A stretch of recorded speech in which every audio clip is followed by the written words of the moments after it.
Hello everyone, कैसे हैं आप सब। उम्मीद करते हैं आप अच्छे होंगे।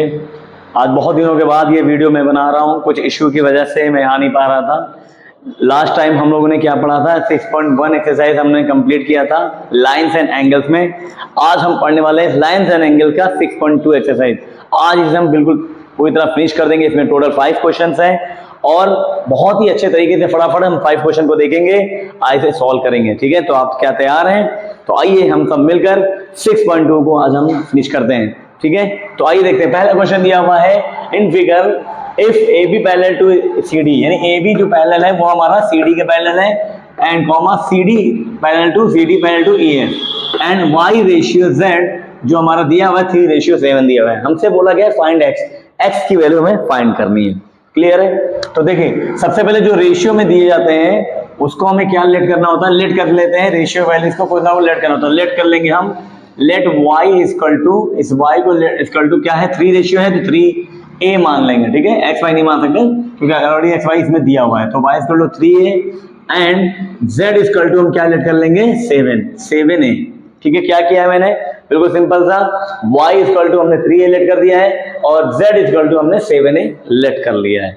ठीक है, अब एक बात बताइए मुझे, a जो हमारा ab है वो क्या cd के पैरेलल है, बिल्कुल गिवन देखे दिया हुआ है, और जो हमारा cd वो ef के पैरेलल है। मतलब ये कि जो हमारा ab ef के पैरेलल होगा, यानी ab ef के भी तो पैरेलल होगा।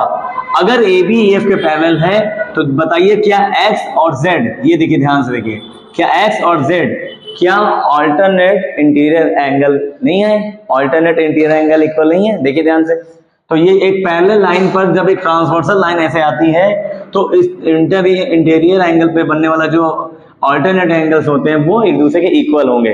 तो जो हमारा x होगा, x जो होगा है ना, ये जो x होगा वो हमारे किसके इक्वल आ जाएगा, z के इक्वल होगा। ठीक है, x किसके इक्वल होगा, z के। लिख देते हैं, क्यों, क्योंकि ऑल्टरनेट, ठीक है, alternate interior angle, interior angle, ठीक है, alternate interior angle, alternate interior angles equal होते हैं। तो x हमारा z के इक्वल है। अब बताइए z हमने क्या लेट किया था, 7a, है ना। तो x इक्वल टू हम क्या z की जगह क्या लिख सकते हैं, 7a लिख सकते हैं। इस z की जगह पे 7a लिख सकते हैं क्योंकि z हमारा 7a है, तो इस z की जगह पे 7a लिख दिया। हमसे x की वैल्यू पूछी गई है, x की वैल्यू हमने यहाँ लिख दिया है, x इक्वल टू 7a। ठीक है, अब ध्यान से समझना है कि x a की वैल्यू तो अभी हमने निकाली नहीं, a की वैल्यू निकालेंगे, यहाँ पुट कर देंगे, x की वैल्यू आराम से हमारी आ जाएगी। ठीक है, तो हम क्या करेंगे, इसको इक्वेशन 1 मान लीजिए। अब देखिए x एंड y, बहुत ध्यान से देखिएगा, x एंड y क्या ये को इंटीरियर एंगल है, बिल्कुल है। तो एंगल जो x होगा, ठीक है, और प्लस y, ये दोनों जो एंगल होंगे, angle x and angle y, और ये एंगल एक्स जेड के इक्वल है ना, एंगल एक्स एंगल वाई दोनों का जो सम होगा वो किसके इक्वल होता है, को इंटीरियर एंगल किसके इक्वल होते हैं, 180 डिग्री के इक्वल होते हैं। एक ट्रांसवर्सल लाइन के एक ही साइड में इंटीरियर एंगल जो होते हैं दोनों का जो सम होता है वो 180 डिग्री के इक्वल होता है। अच्छा, एक्स किसके इक्वल था, जेड के। इस एक्स की जगह पे हम जेड लिख सकते हैं, प्लस वाई इक्वल टू 180। ठीक है, अब बताइए जेड की वैल्यू हमारी क्या थे, 7 है, यहाँ पे 7 लिखेंगे। y इक्वल टू क्या लिया था, 3a लिख देंगे, बराबर 180। अब 7 3 क्या होता है, 10a इक्वल टू 180। ठीक है, 180 डिग्री, और a इक्वल टू क्या आ जाएगा, 180 अपॉन 10, 0 कैंसिल, a की वैल्यू क्या आ गई, 18। अब क्या करें, a की वैल्यू हम क्या पुट कर देंगे इक्वेशन 1 में, तो यहाँ लिख देंगे putting the value of a in equation 1, putting the value of a in equation 1। Equation 1 हमारी ये है, बस इसमें पुट कर देंगे। तो एंगल x इक्वल टू क्या दिया हुआ है, देखिए x इक्वल टू क्या है, 7a, तो x इक्वल टू क्या हो जाएगा, 7 इंटू a की वैल्यू हमारी क्या है, 18, और 18 7 जब 126 होता है, तो x की वैल्यू हमारी आ चुकी है, ये हमारा आंसर है। तो हमने क्या किया, ध्यान से देखिए, ए बी सी डी के पैरेलल है, सी डी ई एफ के पैरेलल है, एक्स जेड के इक्वल होगा। सबसे पहले हमने लेट कर लिया वाई 3 और जेड 7 है, और एक्स जेड एक दूसरे के ऑल्टरनेट इक्वल होते हैं, लिख दिया। और जब x z की वैल्यू हमारे 7 है तो z की जगह पे हम क्या लिखते हैं 7 लिख देंगे। अब हम जानते हैं कोण इंटीरियर सम ऑफ कोण इंटीरियर जो होता है 180 डिग्री होता है। इन दोनों की वैल्यू हमने पुट कर दी, यहाँ से a की वैल्यू उठाकर इक्वेशन 1 में पुट कर देंगे, हमारा आंसर आ जाएगा। इस तरह से हमने 6.2 का फर्स्ट क्वेश्चन को कर लिया है। अब हम बढ़ते हैं सेकंड क्वेश्चन की तरफ। तो क्वेश्चन नंबर सेकंड में दिया हुआ है कि in figure if A B parallel to C D, यानी ए बी पैरेलल है हमारा सी डी के, and E F perpendicular to C D, E F ये जो हमारा ई एफ है परपेंडिकुलर है सी डी पर, then find and G E D, G E D ये पूरा जो एंगल है जी ई डी वो हमारा 126 दिया हुआ है। Find A G, G F and F G, इन तीनों को एंगल को हमें फाइंड करना है। बहुत ही ध्यान से देख लीजिए, इन तीनों एंगल को हमें फाइंड करना है, बहुत ही इजी है, बिल्कुल भी मेहनत नहीं करना, बहुत ध्यान से देखिएगा। सबसे पहले हमें फाइंड करने को बोला गया ए जी ई, ध्यान दे ए जी है कहाँ, तो ए जी ई यानी कि इस एंगल की बात कर रहा है कि इस एंगल को फाइंड करना है। अब ध्यान दीजिए, क्या ये पैरेलल लाइन है? बिल्कुल पैरेलल लाइन है, देख लीजिए एबीसीडी पैरेलल लाइन है। तो क्या ये ट्रांसवर्सल लाइन है, इंटरसेक्टिंग लाइन है? बिल्कुल है। तो हम सब जानते हैं कि दो पैरेलल लाइन के बीच में जब एक लाइन ट्रांसवर्सल लाइन होती है, इंटरसेक्टिंग लाइन होती है, तो ऑल्टरनेट जो इंटीरियर एंगल्स होते हैं वो दोनों क्या होता है, इक्वल होते हैं। यानी कि ये जो होगा ये ए जी ई और ये पूरा जो एंगल बनेगा पूरा, इसका नाम क्या है जी ई डी के इक्वल होगा। तो लिख सकते हैं angle A G E equal होगा जी ई डी के, जी ई डी। और क्यों होगा, लिखना होगा ऑल्टरनेट इंटीरियर एंगल्स, ठीक है, angles alternate interior angle GED, ये एंगल इस एंगल के इक्वल हो जाएगा। इसका नाम एजी है, एजीडी। अब बताइए मुझे गिवन में क्या दिया हुआ है, जीईडी की वैल्यू हमारी क्या दी गई है 126। तो हम क्या लिख सकते हैं, एजीई इक्वल टू जीडी की जगह पे हम लिख सकते हैं 126, बिल्कुल लिख सकते हैं। और एक आंसर हमारा आ जाएगा, यहां पर लिख दीजिए गिवन, गिवन क्या, जीईडी इक्वल टू 126, ये गिवन है, इसकी जगह पर हमने रख दिया। देखिए एक आंसर हमारा आ चुका है। अब हमें फाइंड करना है दो एंगल, ये दोनों एंगल को हमें फाइंड करना है। तो अब ये जो एंगल है जी ई एफ, देखिए इसमें कहां पे जी एफ है, जी ई एफ, इस एंगल को, छोटे वाले एंगल को हमसे बोला गया फाइंड करने के लिए। एक बात बताइए मुझे, यहां से यहां तक एक राइट एंगल ट्रायंगल दिख रहा है, तो इधर का कितना हो जाएगा बताइए मुझे, इतना इधर कितना हो जाएगा 90 डिग्री, और सिर्फ इतना हमसे फाइंड करने को बोला गया है। अच्छा जीईडी टोटल जोड़ने पर कितना दिया गया 126, तो हम इसको ऐसे लिख सकते हैं जी ई एफ, ऐसे लिख देंगे जी ई एफ प्लस, अगर इसमें 90 ऐड करते हैं, 90 ऐड करते हैं इक्वल टू किसके इक्वल है, जीईडी के। यहां पर लिख सकते हैं जी E D, G E D, ये पूरा जो एंगल होगा वह हमारा इसके इस एंगल और इन दोनों एंगल को जोड़ने पे तो बनेगा। देखिए ध्यान से, ये जो पूरा एंगल है वो किसके, इस एंगल को और इस एंगल को दोनों को जोड़ने पे तो बन रहा है। और इस एंगल का हमने नाम क्या दिया है, जीईएफ, और इस एंगल का नाम क्या है 90 डिग्री है, इक्वल टू इस पूरे एंगल का नाम है जीईडी, ठीक है। अब यहां लिख देंगे जीईएफ इक्वल टू प्लस का 90 उधर भेज दीजिए। अच्छा यहाँ पर जीईडी की वैल्यू क्या दी है 126, यहाँ लिख देंगे, और प्लस का 90 इधर आएगा तो माइनस का 90 हो जाएगा, सब्ट्रैक्ट कर देंगे हम angle G E F equal to, इसमें हम सब्ट्रैक्ट कर देंगे तो क्या आ जाएगा 36। देखिए हमारा सेकंड आंसर भी आ चुका है, ठीक है। अब हमें पता करना है एफ जी ई को, किसको फाइंड करना है, एफ जी। अब देखिए इसमें है कहाँ एफ जी, ये एफ ये जी है, ये यानी इस एंगल को बोला गया फाइंड करने के लिए। अच्छा एक बात बताइए, अभी हमने ए जी कितना फाइंड किया था 126, यानी कि इतना कितना दिया हुआ, ये है 126 डिग्री, ठीक है। हमसे इस एंगल को फाइंड करने के लिए बोला गया है। अच्छा क्या ये एक स्ट्रेट लाइन है, और क्या ये लीनियर पेयर बना रहे हैं दोनों, बिल्कुल बन रहे हैं। और स्ट्रेट लाइन पे जो लीनियर पेयर बनते हैं वो कितने डिग्री के होते हैं 180 डिग्री। तो क्या हम इसको ऐसे लिख सकते हैं ए जी ई, ऐसे यहां पे लिख देता हूं मैं, angle A G E plus इस एंगल का नाम क्या है F G E, angle F G E equal to क्या होगा 180 डिग्री। इसको लिख देंगे लीनियर पेयर, लीनियर पेयर क्या है ये, एक लीनियर पेयर के थ्रू इन दोनों का जो सम होगा वो 180 डिग्री के बराबर होगा। क्यों, एक स्ट्रेट लाइन पर बनने वाले दो एंगल जो बनते हैं, दो एंगल जो होते हैं, इन दोनों एंगल को अगर सम करके 180 लिखते हैं उसे लीनियर पेयर कहा जाता है। अब बताइए ए जी ई कितना दिया है 126, यहां पे लिख देंगे, ठीक है। और एफ जी हमें पता नहीं है, एफ जी पता नहीं है, इक्वल टू में क्या है 180 डिग्री। अब angle S G E equal to 180 degree और 126 को उधर भेज देंगे, 126 माइनस कर देंगे, यहाँ पे लिख देंगे F G E equal to, इसमें माइनस कर देंगे, आंसर आ जाएगा 10 में 6 जाएगा 5 का 4, 7 में 2 जाएगा आएगा 5 और इस तरह से 54 इसका आंसर आ जाएगा। तो इस तरह से हमने तीनों एंगल फाइंड कर लिए हैं, ठीक है। इस एंगल में, इसमें हमें तीन एंगल को फाइंड करने के लिए बोला गया था, हमने पहले एंगल को फाइंड कर लिया इक्वल करके, सेकंड एंगल को फाइंड कर लिया 36 एंड थर्ड एंगल जो दिया गया है एफ जी ई वो हमने फाइंड कर लिया है 54, ठीक है। तो इस तरह से हमने सेकंड क्वेश्चन था ये हमारा, सेकंड क्वेश्चन कर लिया है। अब हम बढ़ते हैं थर्ड क्वेश्चन की तरफ।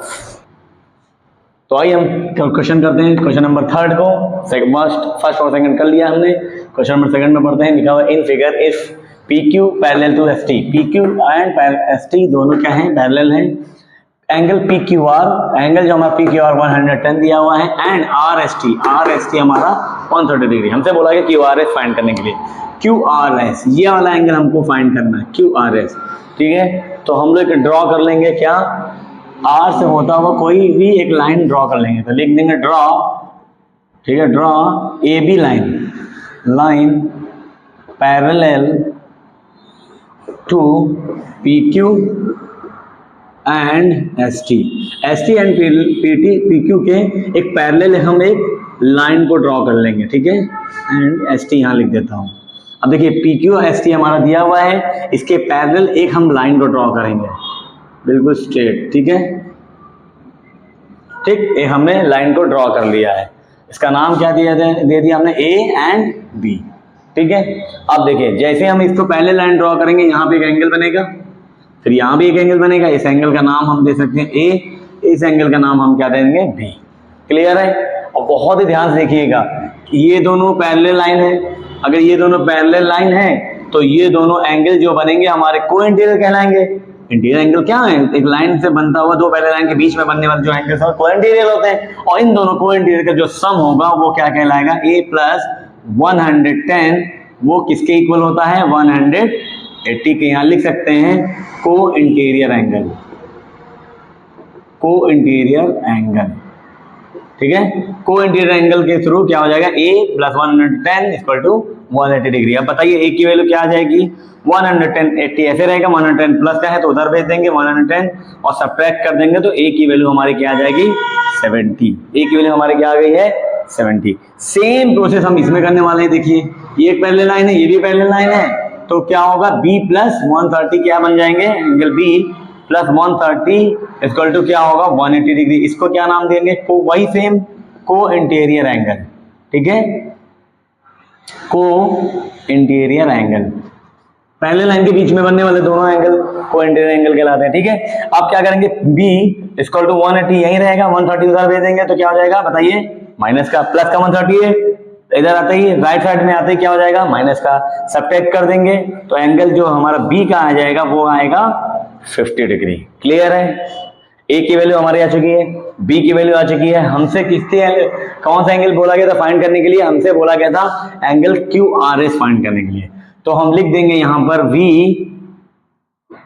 वी नो दैट व्हाट, इस एंगल का नाम क्या है, a का नाम क्या है, इस एंगल a का नाम है क्यू आर ए, यहां लिख सकते हैं Q angle Q R A plus इस एंगल का नाम क्या है Q R S, angle Q R S plus इस एंगल का नाम क्या है S R B, S R B equal to 180। हम सब जानते हैं कि एक स्ट्रेट लाइन पे जितने भी एंगल बनते हैं सबका सम कितना होता है 180 डिग्री।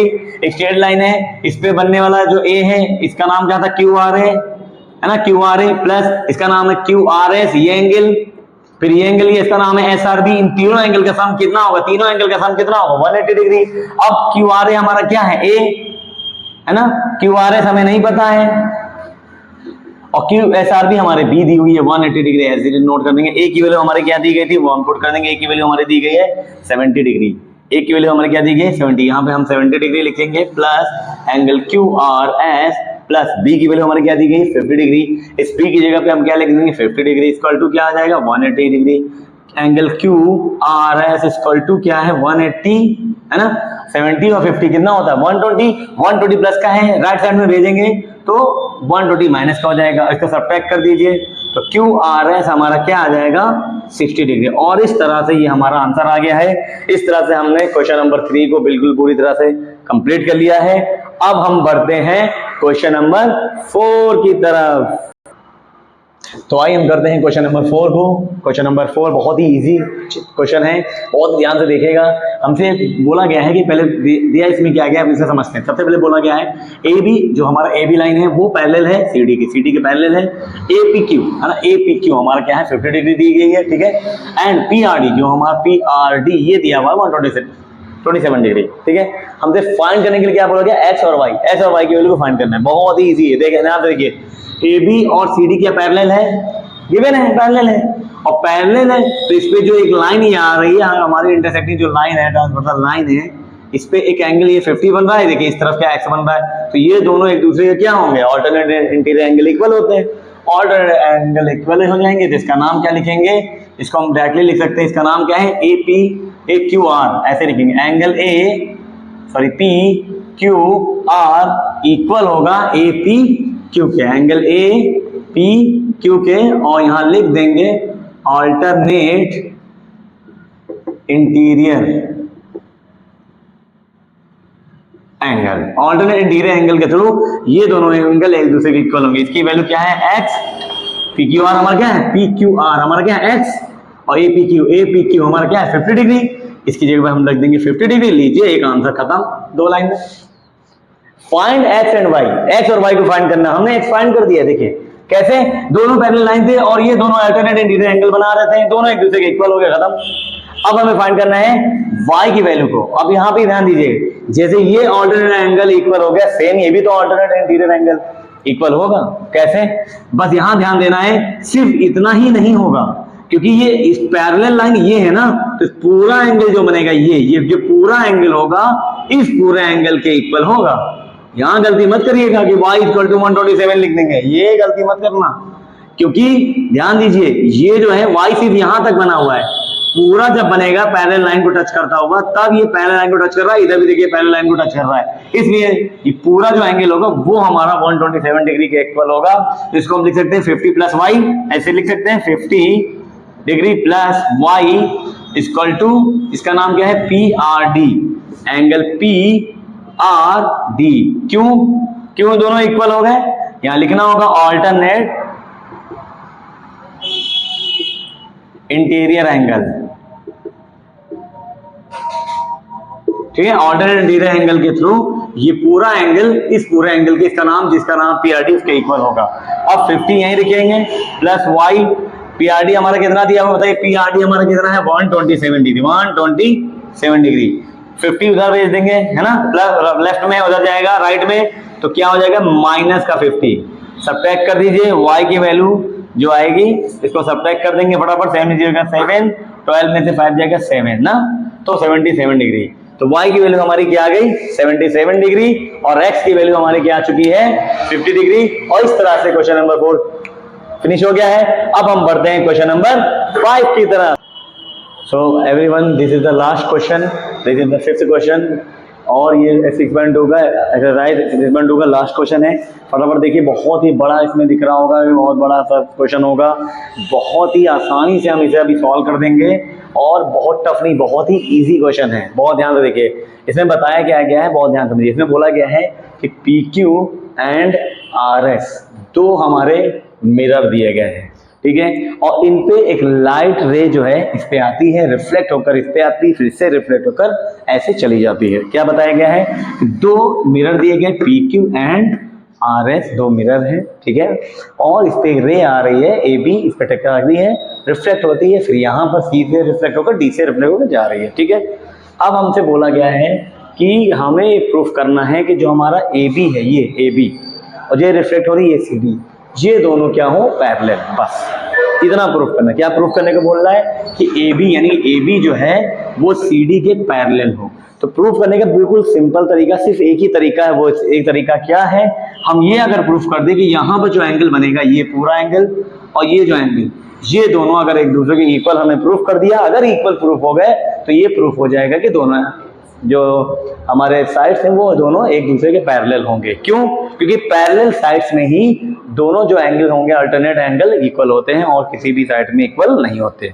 अगर हमने प्रूफ कर दिया कि ये एंगल इस एंगल के इक्वल है, अल्टरनेट एंगल इक्वल होगा, अगर प्रूफ कर दिया तो ये भी हमारा पैरेलल CD का होगा, ये प्रूफ हो जाएगा। ठीक है, तो बस इतना हमें प्रूफ करना है कि ये एंगल इसके एंगल के इक्वल हो जाए। ठीक, तो आइए हम शुरू करते हैं। तो सबसे पहले हमें क्या करेंगे, सबसे पहले कंस्ट्रक्ट कर लेंगे कि जो P है, अब हम सभी जानते हैं, साइंस में पढ़ा होगा, जब एक रे किसी से टकराती है ना, किसी दर्पण पे मिरर पे पड़ती है, रिफ्लेक्ट होकर जाती है, तो वहां से एक अभिलंब बनता है जिसे हम क्या बोलते हैं, परपेंडिकुलर बोलते हैं। एक परपेंडिकुलर लाइन ले लेंगे और जिसका नाम BM दे देंगे। ठीक है, फिर यहां से भी एक हम साइंस में पढ़ रखा है ना, यहाँ से रे जा रही है, ray incident ray, reflected ray है, और ये हमारी नॉर्मल जिसे परपेंडिकुलर भी कहते हैं, इसका नाम हमने N दे दिया है। इतना क्लियर है? क्या किया मैंने, कंस्ट्रक्ट कर लिया B से एक परपेंडिकुलर लाइन और C से परपेंडिकुलर लाइन।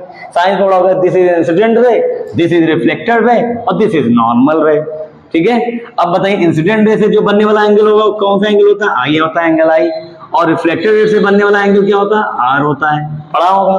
तो यहाँ पे IR ना लेते हुए हम क्या ले लेंगे, इसे एंगल 1 ले लेते हैं, इसे एंगल 2 लेट कर लेते हैं, और इसको इसी तरह एंगल 3 लेट कर लेते हैं, इसको एंगल 4 लेट कर लेते हैं। ठीक है, कुछ किया हमने, कुछ भी तो नहीं किया।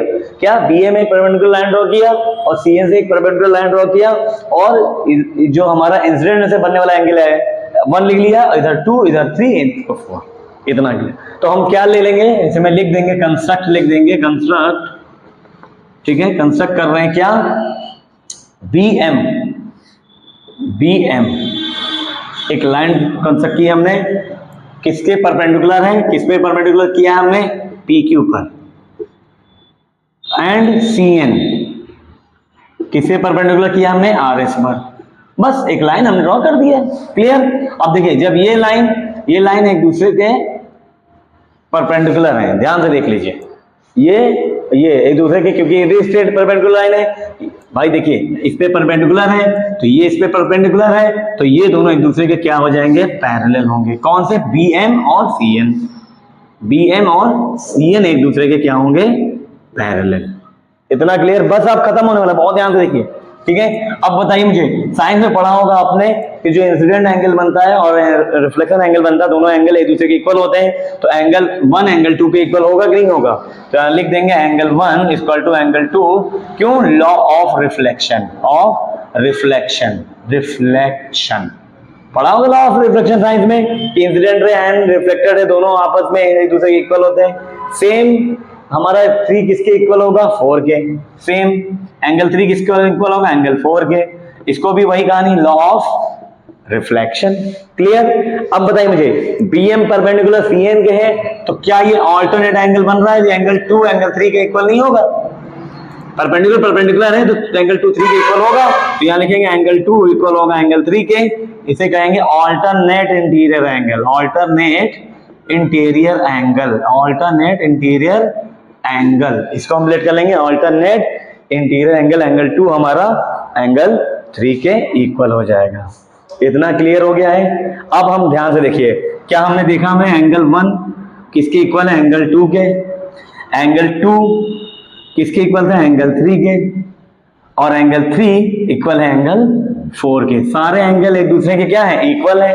अब मुझे बताइए, सारे एंगल अगर एक दूसरे के इक्वल है तो हम इसको ऐसे भी लिख सकते हैं, angle 1 plus angle 2 equal to angle 3 plus